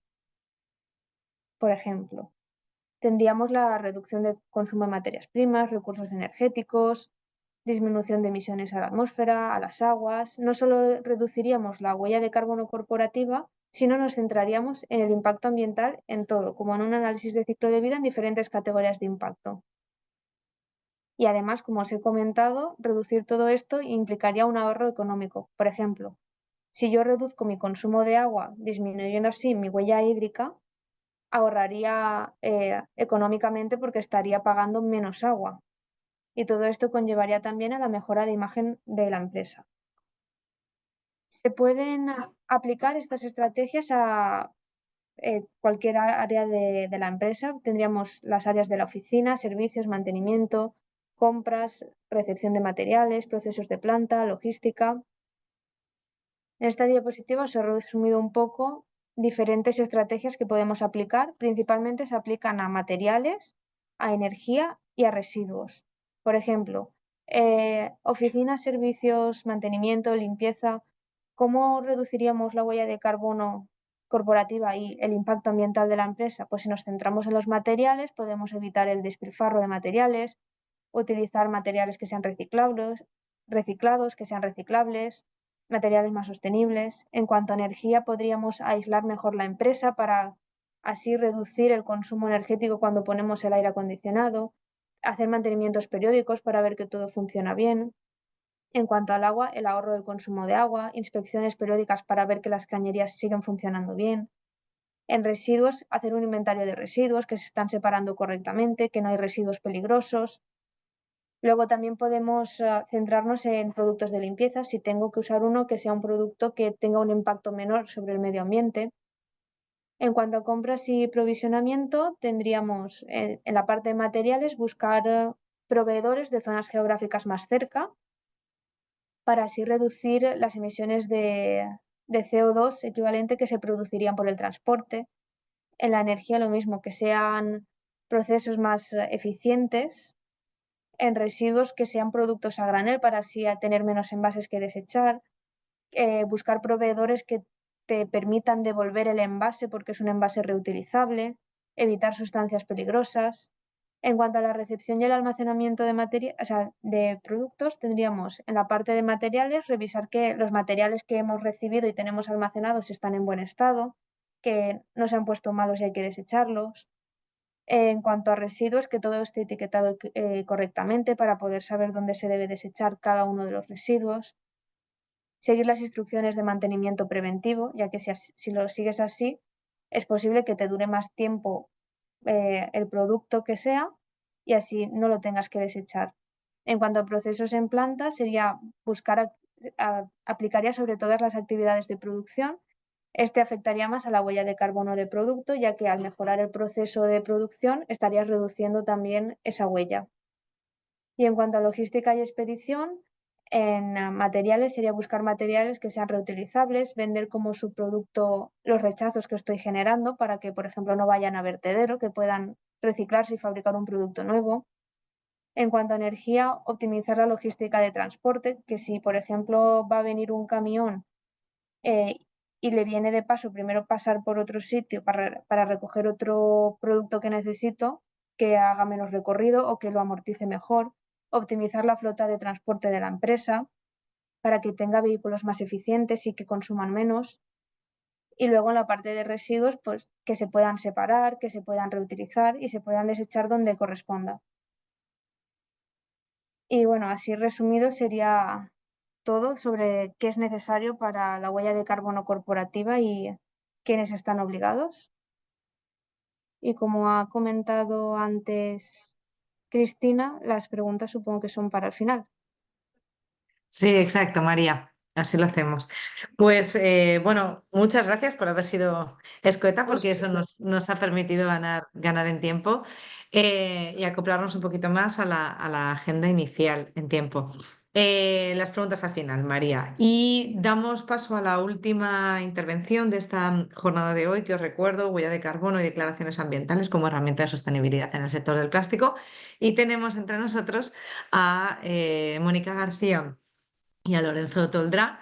Lorenzo, paso a presentarte, que tú a su vez presentarás a Mónica. Lorenzo es responsable de desarrollo y tecnologías de Geminis Tools, como habíamos indicado al principio, que es una empresa desarrolladora y propietaria de la herramienta SITE, S-I-T-E. Es experto en sistemas de gestión de datos, deep learning y automatización de procesos, más de 35 años de experiencia en el sector de desarrollo informático industrial y corporativo, y venís a presentarnos esta herramienta, la herramienta SITE, como una de las herramientas que existen en el mercado para la medición de la huella de carbono. Sin más, Lorenzo, Mónica, os doy la palabra. Hola, ¿qué tal? Muy buenos días. Conmigo está Mónica García Bustamante, que es una experta en economía circular, en sistemas de reporte corporativo y de responsabilidad social, y que colabora con nosotros de manera muy estrecha para explicar qué hacemos y cómo lo hacemos. ¿Vale? Bueno, si queréis voy a apoyar nuestra presentación, nuestra exposición con una presentación, ¿vale? Voy a intentar ser breve por la hora que es, pero espero completo, y que en el momento en que consideréis oportuno hacer las preguntas al final, bueno, lo va a hacer Mónica, sí, ¿vale? Vale, Lo explicas tú, explicas tú que tú eres la proselitista de esto. Vale, muy bien. Pues Cristina se ve, ¿Todavía no? ¿no? Ah, espérate, a ver. Hay que compartir, Compartir. sí.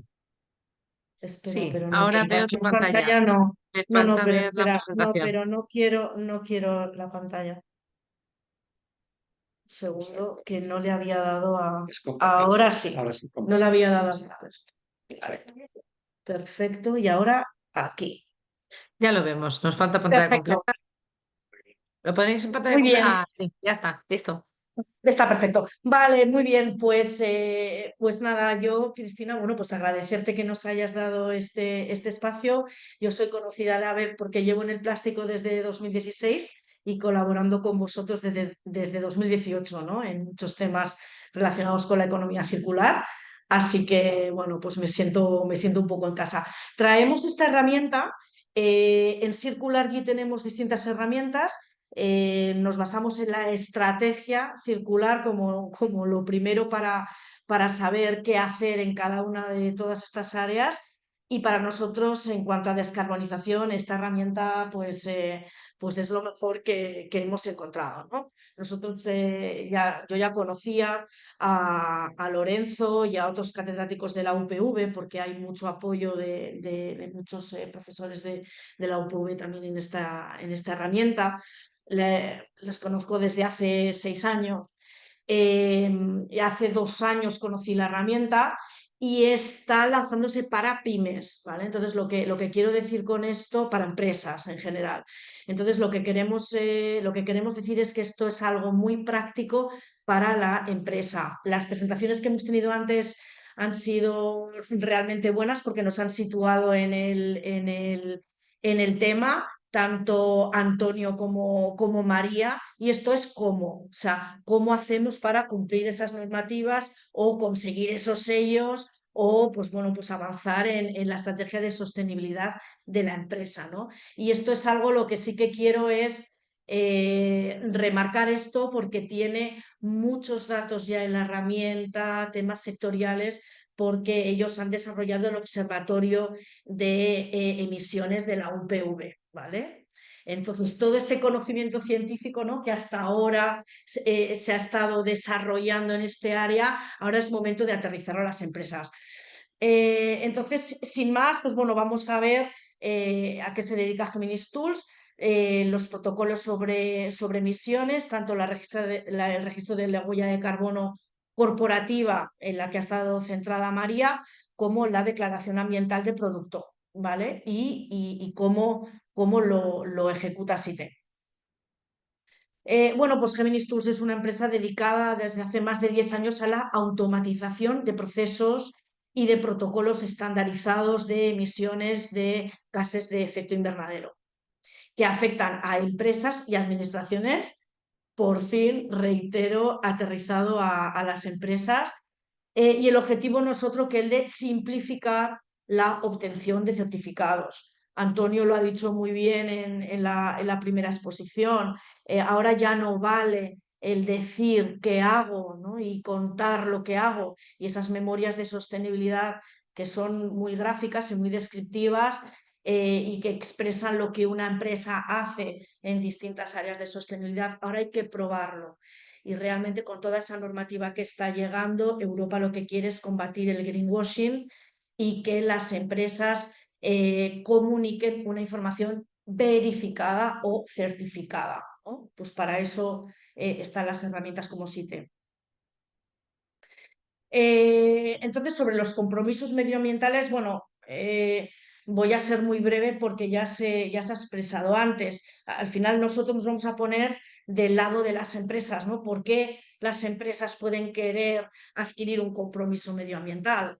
Pues algunas por altruismo, sí. Hay empresas que incluso tienen un sello de socialmente responsable, como un B Corp, o que han sido pioneras en temas de sostenibilidad y lo han hecho porque era su identidad, su imagen, su objetivo, su estrategia. ¿Cuál es el segundo caso? Que yo diría que ahora es tal vez el más potente, sobre todo en huella de carbono, porque como ha dicho María, todavía a fecha de hoy no hay una obligatoriedad como tal, aunque bueno, pues la legislación se está desarrollando. Entonces, la más relevante ahora y el mayor motor son las exigencias de los clientes. Las grandes empresas sí que tienen más obligaciones de reportar en sostenibilidad, tienen que mirar su cadena de valor y entonces van a exigir a sus proveedores que realmente cumplan estos compromisos y que además los verifiquen o los certifiquen para ellos estar seguros de en sus propios reportes poder decir lo que están haciendo sus proveedores. Y luego como tercer punto, que será más importante cada vez más, el cumplimiento de la legalidad, las normativas que están llegando. Entonces, el medio más aceptado, tanto por instituciones como empresas, para demostrar el cumplimiento de sus compromisos de emisiones de GI suele ser la certificación, como ya lo hemos dicho antes. Entonces, el registro de huella de carbono, ¿qué es? Es un instrumento de carácter voluntario y el sello que da el MITECOR. No voy a decir prácticamente nada porque María ha explicado perfectamente, ¿no? Ahí tenéis los distintos sellos de calculo, reduzco, compenso, ¿de acuerdo? Y entonces estos son los sellos en base a la ISO 14064. Y luego lo otro que tenemos, aparte de esta huella corporativa, es la declaración ambiental de producto según el análisis del ciclo de vida. Con Antonio lo hemos visto, que ahí estaba la huella de carbono dentro de todo el análisis ACV que ha hecho, y entonces esto es la huella de carbono de un producto en concreto. ¿Vale? Y de verdad que esto ya lo voy a pasar, luego ya explicaremos los distintos, cómo funciona lo de la recogida de datos y tal, porque ya lo han explicado ellos. ¿Qué implicaciones tiene esto? Bueno, pues las empresas que nos estáis escuchando, pues hay unas implicaciones de costes. Esto es innegable, ¿no? No solo los costes pues bueno, de esa consultoría que tengas que realizar, de esa adquisición de los sellos, sino sobre todo lo que nos estamos encontrando es las horas de dedicación del personal, ¿no? Y de la formación de los equipos. Al final es el tiempo.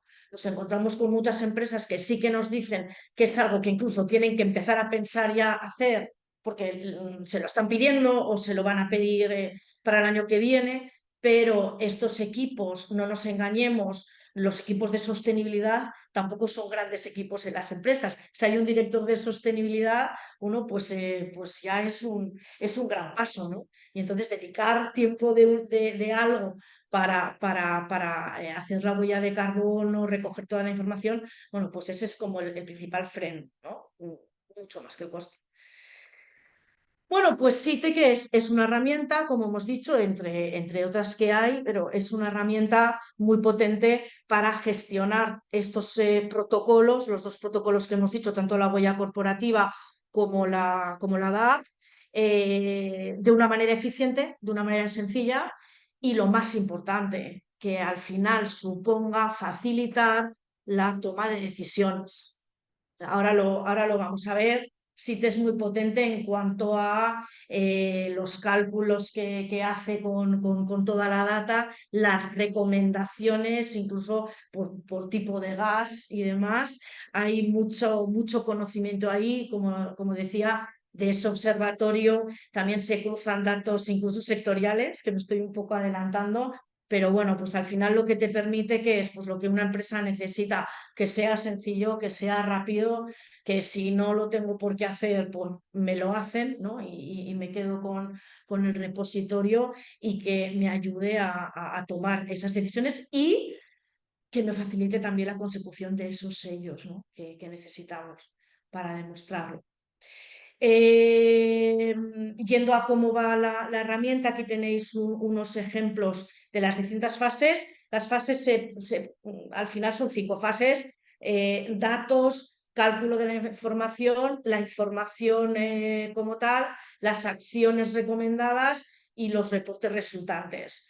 Entonces, los datos tienen una recopilación sencilla. Tú me interrumpes, Lorenzo, cuando lo veas oportuno.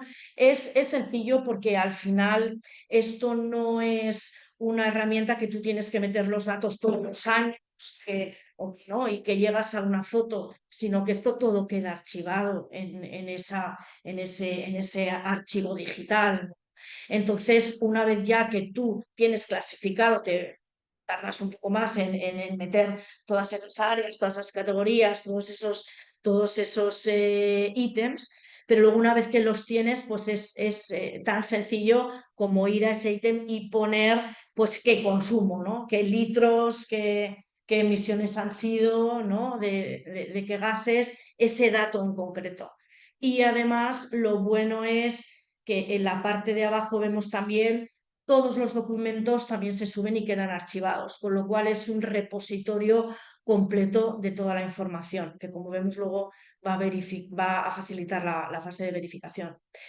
En cuanto a los cálculos, bueno, pues hay cálculos automáticos en el sistema de las emisiones por consumos de modo global según las especificaciones de cada organismo, ¿vale? Como veis, estamos orientados a los sellos, ¿no? Entonces, están considerados todos los sistemas, ¿no? Pues PHP Global, por supuesto el Mitecor, la ISO, ¿no? Y todos los sistemas internacionales, no solo es por España. Entonces, al final te va a calcular en función de los datos que necesitas para las distintas solicitudes de sellos.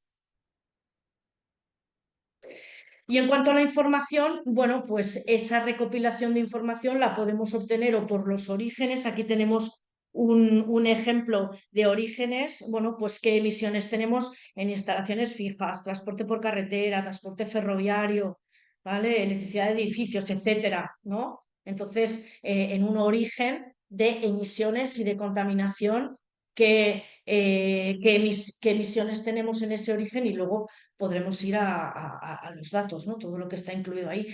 También por alcances. Aquí tenemos un pantallazo con los alcances, alcance 1, alcance 2, alcance 3. ¿No? Y también podemos tenerlo por los procesos involucrados en el caso de incluir esa información de los procesos. ¿Para qué? Pues ya llegamos al final a lo que necesitamos, pues para esas acciones. Lo que es importante es que todo el sistema y todo el análisis de esos datos por nuestro equipo te llegue a esas recomendaciones para mejorar ¿qué? Alternativas energéticas, ¿no? Cooperativas energéticas, introducción o sustitución de equipos más eficientes, como lo hemos mencionado antes, movilidad, ¿no? Bueno, no quiero redundar en lo que ya se ha comentado, ¿no? Y esto es muy importante también. ¿Por qué? Porque al final tener toda esa información que es auditable nos va a permitir tener la foto de nuestras emisiones para luego, una vez que hayamos incorporado las mejoras de los planes que hayamos decidido, poder tener otra foto y ver y tener calculada esa variación en las emisiones, esa reducción de emisiones que nos permite el obtener los CAEs, las certificaciones de ahorro energético asociados, que eso, pues si eres una empresa con un nivel ya un poco importante de actividad, pues se traduce en dinero. O sea, se traduce en que ya empiezas a monetizar con esos CAEs parte de la inversión que has realizado. Y esto de verdad que es importante, seguramente que vosotros ya tendréis en cuenta todas estas cosas, pero nos encontramos con empresas que no hicieron mediciones en sus momentos, han puesto placas solares, han cambiado vehículos, ¿no? Y han reducido sus emisiones en el porcentaje que sea, pero como no tenían una foto anterior de cuánto estaban contaminando y cuáles eran sus emisiones, pues luego no han podido atenerse al sistema de certificados y no han podido monetizarlo. Y nos sorprenderíamos, son empresas muy grandes, ¿no? Y que se ha hecho el esfuerzo y que luego no puedan verificarlo. Claro, es importante medir primero antes de hacer cualquier cosa y que esté verificado. Y evaluación y seguimiento. Esto también es muy, muy interesante. No sé cómo vamos de tiempo, vamos bien. Es interesante porque te permite simular las acciones. No solo llegamos a una serie de opciones o alternativas en las cuales te calcula absolutamente todo, desde de las emisiones, desde el impacto medioambiental que puedes generar realizando esa acción en concreto, pues cambiando vehículos, por ejemplo, ¿no? O yo qué sé, mejorando, ¿cómo se llama?, la protección de las ventanas y los aislamientos y tal. Bueno, son dos acciones que se pueden hacer, pues te calcula cuál es el impacto que tienes en reducción de emisiones de GI, te calcula también según los costes que te cueste, incluso te incorpora las ayudas que puedas tener para hacer esa acción o no. Bueno, y en definitiva, al final de lo que se trata es que el equipo directivo tenga una foto de las distintas acciones para decir, bueno, pues de todo esto, ¿qué priorizo? Pues la A, la B, la C, la D, etcétera, ¿vale? Y además te permite hacer las simulaciones, que es lo que estábamos diciendo. Si hago esta, bueno, pues tengo este efecto, ¿vale? Para poder tomar las mejores decisiones. Y luego los reportes. Esto, pues bueno, pues es tener esos reportes de todas las actuaciones. Desde SITE se automáticamente está preparada para rellenar los documentos que necesitamos para esa obtención de sellos, como el de MITECORF que estamos diciendo, o otro tipo de sellos, pues de AENOR o de cualquier entidad certificadora. Entonces te permite automáticamente rellenarlo. ¿Qué pasa? Pues que es muy fácil la verificación. Obviamente los auditores, auditar una huella de carbono corporativa o de producto sin estar todo en el sistema, a tenerlo todo, que incluso está automatizado hasta realizar el formulario, pues no tiene nada que ver, ¿no? Esto es muchísimo más rápido. Además, nosotros también contactamos con esos verificadores y esos certificadores, con lo cual, bueno, pues la empresa, si lo quiere hacer ella y utilizar la herramienta, pues está perfecto, pero no tiene ni por qué. O sea, nosotros nos podemos encargar de recopilar la información, de tenerlo todo, de tener los reportes, ¿no? Y de contactar con las entidades certificadoras para conseguir el sello. La empresa siempre tendrá acceso a esa información digital, pero bueno, pues puede externalizar todo el proceso si así lo prefiere, o tenerlo internamente. Eso es cada empresa decidirá lo que necesite. Y ya por último, bueno, pues las ventajas. Pues bueno, pues lo hemos reducido en 4 ventajas. Una es muy clara, ¿no? Racionalización de recursos y tiempos de gestión. Pues cuando tienes todo automatizado, cuando tienes todo archivado, tienes todo en su sitio, pues no solo no es más fácil hacer el proceso, sino que además si hay cambio de personas, porque claro, los sellos luego se tienen que revalidar. Entonces muchas veces nos pasa hace 2 años, pues quién estaba allí, ¿no? Aquí todo está en la misma. Los informes que ya hemos dicho antes, estructurados y dinámicos, porque te permite jugar con ellos y ver estimaciones de futuro, de qué puede pasar si decides una cosa u otra. La simplificación de procesos de certificación, que ya lo hemos explicado, no me voy a extender más. Y por último, algo muy importante también, la adaptación sectorial. Sabéis bueno, pues que se está adaptando, que incluso las normativas cada vez se adaptan más a los temas sectoriales, algunos ya están regulados y te permite pues, utilizar esas comparativas con empresas de tu sector que también te dan mucha información de por dónde puedes ir yendo, ¿no? Y hasta aquí, no sé si quieres, Lorenzo, añadir alguna cosa más de cierre, te pediría incluso... Si hay preguntas, pues las contestamos. Si hay algo que suscite el interés de los que nos han escuchado, pues con mucho gusto contestaré cualquier pregunta se realice. Muy bien, pues dejo ya de compartir, Cristina. Muy bien, muchas gracias. Muchas gracias, Mónica. Muchas gracias, Lorenzo. Bueno, con rigurosidad y con horas, son menos 25 las dos. Y si os parece, pues bueno, vamos a dar un poco el turno a las preguntas una vez finalizadas las presentaciones, que podéis hacer tanto por chat como activándoos de viva voz. Yo sí que tengo un par de cuestiones que me gustaría, os las lanzo un poco así de modo general. Quizás una de ellas nos la podéis contestar más bien Mónica, Lorenzo y Antonio desde vuestro conocimiento de las herramientas en materia de medición de la huella de carbono y otra más con carácter general. Me voy a la general primero. ¿Os parece que el tema de la medición de la huella de carbono, tanto si lo hacemos a nivel corporativo como si lo hacemos a nivel producto, em, es más un requisito legal o hoy en día el mercado lo está valorando? Antonio, empiezo por ti si quieres.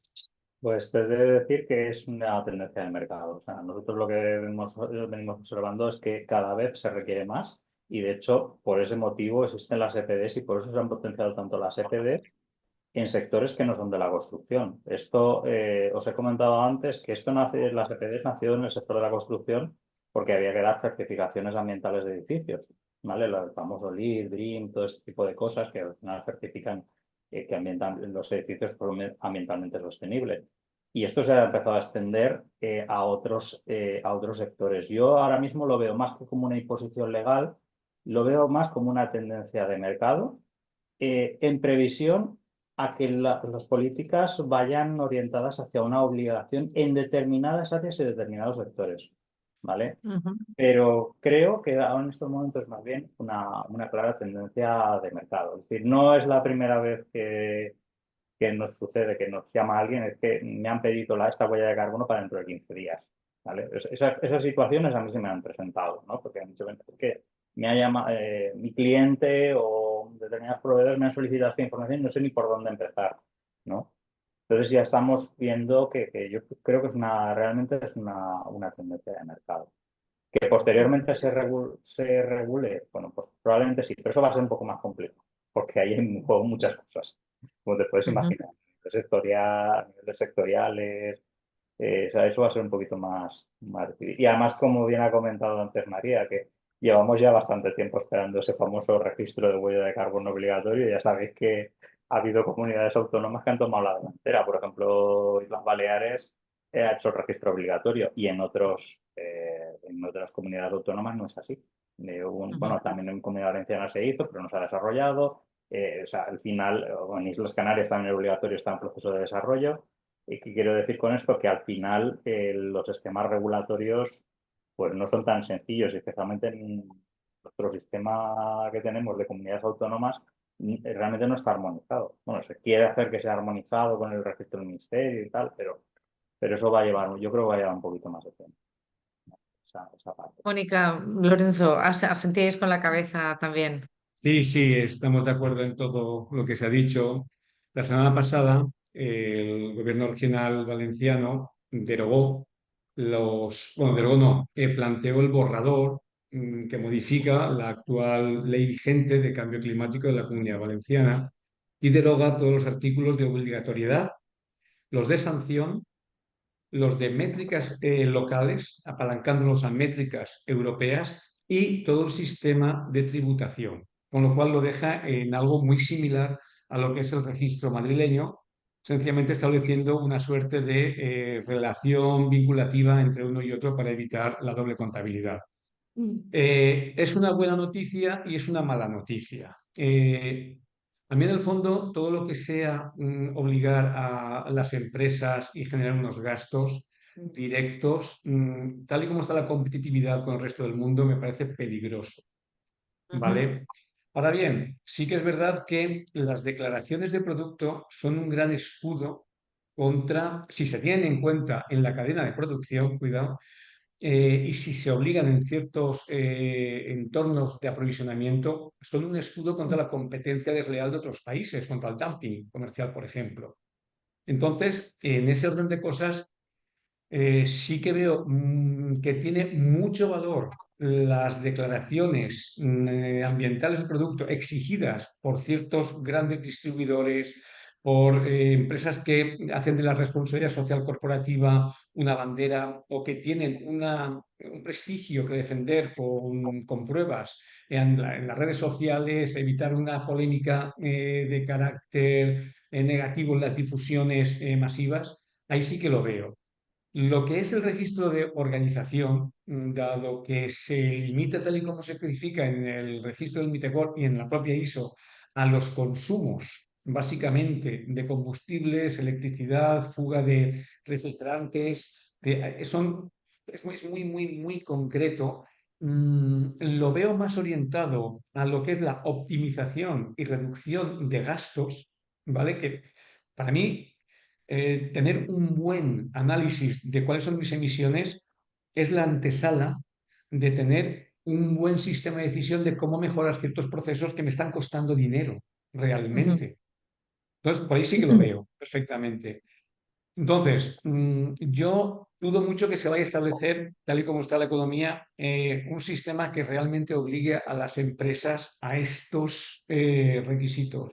Sin embargo, sí que veo que, como bien ha dicho Antonio, el mercado va a empujar justamente porque esto va a funcionar como un escudo frente a una competencia desleal, como estaba comentando. Ujú. Mira, yo tenía una preguntita más que creo que voy a alinear con María y de todas maneras estoy haciendo tiempo porque si alguien tiene alguna pregunta concreta, por favor que lo manifieste, que estaremos encantadas de responderla. Una pregunta directa a María y luego una general también a todos que os voy a preguntar sobre tiempo y coste, ¿vale? ¿Cuánto cuesta tiempo y en coste? Pero para ti, María, quería preguntarte sobre cómo va a integrarse este tema de la huella de carbono en el Digital Passport Product, en el pasaporte digital de producto. ¿Va a tener esto un papel en ese pasaporte digital de producto como una información especialmente relevante hacia el consumidor? Em, es una muy buena pregunta. Para los que no sepan lo que es el pasaporte digital de producto o Digital Product Passport, es algo que está impulsando la Unión Europea para ciertos productos de ciertos sectores, de forma que se pueda contabilizar toda la trazabilidad desde que obtenemos las materias primas hasta que se desecha el producto, pasando por toda la cadena de valor. Y dentro de este pasaporte se puede incluir información relativa a impactos ambientales, por ejemplo, la información de las DAB, la información de los análisis de ciclo de vida, donde también se incluiría la huella de carbono. Entonces, pienso que la huella de carbono de producto y los análisis de ciclo de vida, huella de agua, huella ambiental, sí que se pueden incluir bien dentro del pasaporte digital porque le da al usuario una información real de cómo de sostenible puede ser ese producto, porque tienes un número, tienes unos datos, pero la huella de carbono corporativa no creo que tenga mucho sentido ponerla dentro del pasaporte, porque el pasaporte va ligado a una familia de productos, no a la empresa como tal. No sé si eso Ujú. responde a tu pregunta. Sí, sí, claro, es lo que decíamos. Quizás el tema de una huella hídrica, huella de carbono, huella medioambiental del producto es lo que podemos asociar al pasaporte digital del producto. La huella corporativa tendrá más bien un valor institucional, un valor de marketing, Sí, además a nivel de yo como empresa, soy una RSC. empresa que reduce mis emisiones buscando esa neutralidad climática que busca la Comisión Europea. Por eso también lo que has comentado antes de las tendencias hacia la huella de carbono, porque la Unión Europea se centra en neutralidad climática en cuanto a CO2. También estamos viendo una clara tendencia a la huella hídrica, porque cada vez hay más Ujú. escasez de agua y es la nueva huella que se está poniendo de moda, por decirlo Exacto. así. Bueno, trataremos este tema de la huella hídrica en futuros webinars de la asociación. Y ahora sí, la pregunta un poco, la pregunta clave, ¿no? Que está detrás de todo esto. ¿Cuánto me cuesta en tiempo y en dinero? Entonces, os voy a preguntar un poquito, sobre todo a vosotros, a Mónica y a Lorenzo y también a ti, Antonio. Antonio, empezamos por ti si quieres. Bueno, pues esto yo siempre lo he dicho que esto es case by case, es caso por caso, es decir, depende de cada uno lo que sí y de lo que fabrique y el volumen de productos que tú quieras, pues por ejemplo, hacer una declaración ambiental. Es cierto que se pueden hacer declaraciones ambientales de producto por familia, ¿vale? Y si en función de la regla de categoría de producto te da alguna cierta margen de maniobra para incluir, pues por ejemplo, familias de productos que sean bastante amplias y que cambien, pues por ejemplo, una dimensión o dos dimensiones, ¿no? O que varíen alguna de las capas del material. Eso sí que te lo permite y entonces yo creo que es una de las grandes ventajas. Y respecto al tema del coste, hombre, pues esto es como todo. La primera vez que empiezas es lo que más te va a costar, pero la experiencia sí que nos demuestra que quien empieza con este tipo de trabajos, integra estas dinámicas de verdad en su proceso empresarial, luego es algo que se implanta y por supuesto es muchísimo más fácil. Evidentemente el primer trabajo es el que más va a costar porque hay que hacer ese inventario de procesos, ese inventario de todos los procesos y materias primas y combustibles y electricidad que se utiliza, pero una vez eso lo tienes implantado y está integrado dentro de los sistemas de gestión, el proceso es muchísimo más sencillo y, por supuesto, muchísimo más económico. Y añadir otro tema con respecto a lo que han comentado antes, se ha comentado antes del tema de los costes, y es que estas cosas normalmente se acaban traduciendo. Porque se habla de huella de carbono, pero es que normalmente cuando tienes huella de carbono alta es porque eres ineficiente. Y entonces eres ineficiente energéticamente, eres ineficiente en consumo de materias primas o tienes algún proceso que no lo tienes controlado. Entonces, si esto lo trabajas bien, es una oportunidad para ahorrar dinero. Las cosas Ujú. como son. Es decir, normalmente lleva Antonio, aparejado. mójate, danos un esquema de dinero. O sea, ¿de qué Es que, estamos es que, hablando? ¿Estamos es hablando que, de es 2 que o no, de 22? no te puedo decir porque te digo que depende mucho del alcance que tenga, de a dónde quieres llegar, la complejidad del proceso productivo. Hay procesos que son muy simples, hay procesos que son muy complejos y, lógicamente, pues cuesta más encontrar esa información. Yo por eso siempre lo que aconsejo es eso, consultar, preguntar, analizar el caso específico, porque es que los análisis de ciclo de vida de las apps es que tienen que ir caso por caso. Porque si me dices que si te impacta lo mismo, no sé, el PET de un señor respecto al de otro, pues dependerá del proceso productivo que tenga. Ujú. Entonces, las recetas generales en este tipo de cosas no suelen funcionar, porque también depende mucho del proceso, de cómo fabriques, depende mucho de esos aspectos. Por tanto, creo que es un tema que requiere pues de mucha personalización, ¿no? Porque cada empresa pues tiene digamos, su caso de estudio, ¿no? Al final, Ujú. es Es cierto que cada lo que hay que producto analizar y el es alcance, ¿no? personal. Y Ujú, es comprendo. una solución, yo creo, muy ad hoc y muy personalizada, porque también depende de Mm. los objetivos empresariales. No es lo mismo analizar 200 referencias que le estoy suministrando, yo que sé, a una gran cadena de distribución, que hacer el estudio pues, de 10 referencias, que son las que más vendo. Entonces, el concepto es diferente, también el alcance, si lo haces en inglés, si lo haces en castellano. Depende, pues hay muchos factores, ¿no? que que afectan. Y luego las tasas de registro, que no es lo mismo hacer 4 PDs que hacer 25. El coste, Claro. lógicamente, pues varía, como os he comentado. ¿Vale? Ok. Bueno, traslado pues mi pregunta inquisitiva a Mónica y a Lorenzo, a ver si aquí No, consigo acotar un poquito más a sí, nivel a económico. ver, ¿De qué estamos hablando? empezar por decir que estoy de acuerdo al 100% con lo que ha dicho Antonio, es así, depende de la dimensión. Yo sí que puedo dar un ejemplo concreto de precios, en algo que hemos hecho recientemente. El análisis de lo que se llama un pitufo, que es técnicamente el nombre registrado que tiene una caja para transportar fruta, 2 kilos en concreto, a los mercados europeos, se llama así, tiene un coste por unidad, o sea, perdón, por modelo de 5.000 euros. Nosotros. Ujú, Es poco, es un precio económico, pero nosotros nos apoyamos en la herramienta que tenemos introducidos todos los procesos automatizados, pero la verificación, que es ajena a nosotros, porque el juego de la ISO es uno calcula, otro verifica, y además donde no ujú, podemos intervenir, más allá de lo que pueda ser la explicación de ciertos datos o la consideración de cierta documentación, ¿vale? ujú, Pero ¿por qué ese precio económico? Una caja de madera tiene un proceso de producción, como ha anunciado directamente Antonio, bastante sencillo. Uno puede imaginar cómo es el proceso de aprovisionamiento, corte, claveteado en este caso. Puede imaginarse incluso cómo va todo por las cintas plegándose y ya está. Si esto lo llevas a un ordenador, la cifra puede subir hasta 1 o 2 órdenes de magnitud, tranquilamente. ujú, Es decir, ujú, como ha dicho perfectamente Antonio, depende mucho del producto que estés analizando. El número ujú, de productos y si admite el sistema de verificación por serial, ¿vale? Que en las cajas se admite, en otras cosas no. También hay que ujú, decir que depende a qué parte del tejido empresarial te dirijas.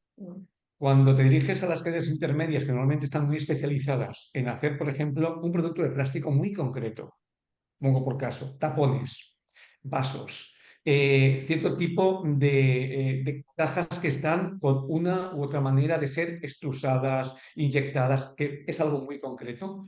Ese proceso es económico, normalmente, ¿vale? ujú. Porque hay pocos pasos, las unidades energéticas de emisión están muy Son más controladas, estándar. Ujú, muy estándar y porque están muy, muy acotadas y las fábricas controlan al 100% todo el proceso. ujú, Cuando hablamos de la DAP pura y dura, si hablamos de un ciclo, de un análisis de ciclo de vida completo, que como sabéis tiene 4 alcances, de puerta a puerta, de cuna a puerta, de cuna a tumba y de cuna a reciclaje. Si hablamos del último, el precio, aún en cajas de madera, se puede ir bastante, porque ujú, en todo lo que sea la reciclabilidad implica una indagación de mercado en destino. Imagínate, solamente por poner un ejemplo, coger una caja y saber qué ocurre con esa caja en Alemania. Cómo cuando es ujú, utilizada por un supermercado, ¿qué hay más allá? Pues solamente ese estudio ya tiene un coste que supera lo que pueda ser el análisis en planta tranquilamente. Por ujú, eso va a depender mucho, la DAP, como son emisiones del proceso en sí y solo relacionadas con la emisión de carbono o equivalente, no reviste problema. Un análisis de ciclo de vida completo va a depender del, como ha dicho Antonio, muy bien, del alcance que le quieras dar, de a ujú, dónde quieras llegar. Y sobre todo, eso va a depender mucho de quién te exija que reportes esas. Imagínate un producto que vaya a, o vosotros en el sector del plástico lo sabéis también porque tocáis los cauchos, imagínate para un biberón, algo que se vaya a la boca un bebé. Eh, la DAP de carbono no va a ser suficiente, ni mucho menos. Van a exigirte algo mucho más, ¿vale? Entonces, ahí está el juego de costes, como os he dicho, va a depender mucho de esos alcances, ¿vale? Se puede ujú, partir de algo muy económico, que no afecta ni siquiera a lo que pueda ser en una planta el gasto operativo de una hora, así de sencillo, por ponerlo ujú, en una dimensión, a algo muchísimo más, que en función de lo que quieras certificar. ujú. Pues bueno, yo creo que con esto le hemos pegado un vistazo, ¿no? A comprender un poco todas las diferentes medidas del impacto en materia de medición de carbono, la huella de carbono corporativa, la huella de carbono del producto. Nos habéis explicado desde la teoría para que entendamos el concepto, las soluciones concretas que ya hay en el mercado para medir este tipo de variables. Hemos visto un poco de manera conjunta cómo está afrontando el mercado, qué es lo que está diciendo el mercado de respecto a este tipo de soluciones. Daros cuenta que en muy poco tiempo, en menos de 5 años, quizás nos hemos visto inmersos en una cantidad de certificaciones, obligaciones legales, etiquetado, etcétera, complejo de asumir para las empresas. A mí me consta que a día de hoy todavía hay muchas empresas, y María se ha anticipado a esto diciendo, bueno, has preguntado por el pasaporte digital del producto, vamos a explicar qué es esto del pasaporte digital del producto, que hay quien todavía, que hay mucha gente que todavía desconoce este concepto y lo que va a implicar. Lo mismo en materia de etiquetado y lo mismo en materia de certificaciones. Entonces estamos abriendo un melón muy grande del que hoy hemos hablado, de esa pequeña parte que es la certificación de la huella de carbono, del impacto medioambiental medido en términos de huella de carbono de los productos y de las organizaciones. Muchas gracias a todos, muchas gracias Antonio, muchas gracias María, Mónica, Lorenzo, muchas gracias a todos por estar hoy aquí. A todos los presentes vamos a compartiros las presentaciones de los 3 ponentes vía email. A todos los que os habéis inscrito, también la sesión grabada en el día de hoy. Además, quiero reiterar que este webinar, como otros que organizamos desde la asociación, están financiados y apoyados por la Consellería de Innovación, Industria, Comercio y Turismo de la Generalitat Valenciana.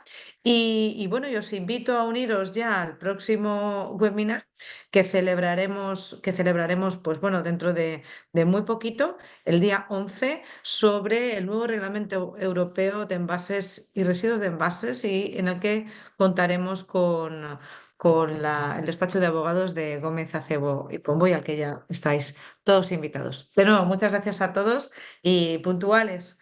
Muy puntuales. Gracias a todos los ponentes. Cerramos la sesión de hoy. Muchas gracias. Gracias a ti. Gracias. Gracias a todos. Gracias. Un saludo. Hasta luego. Quedó muy bien.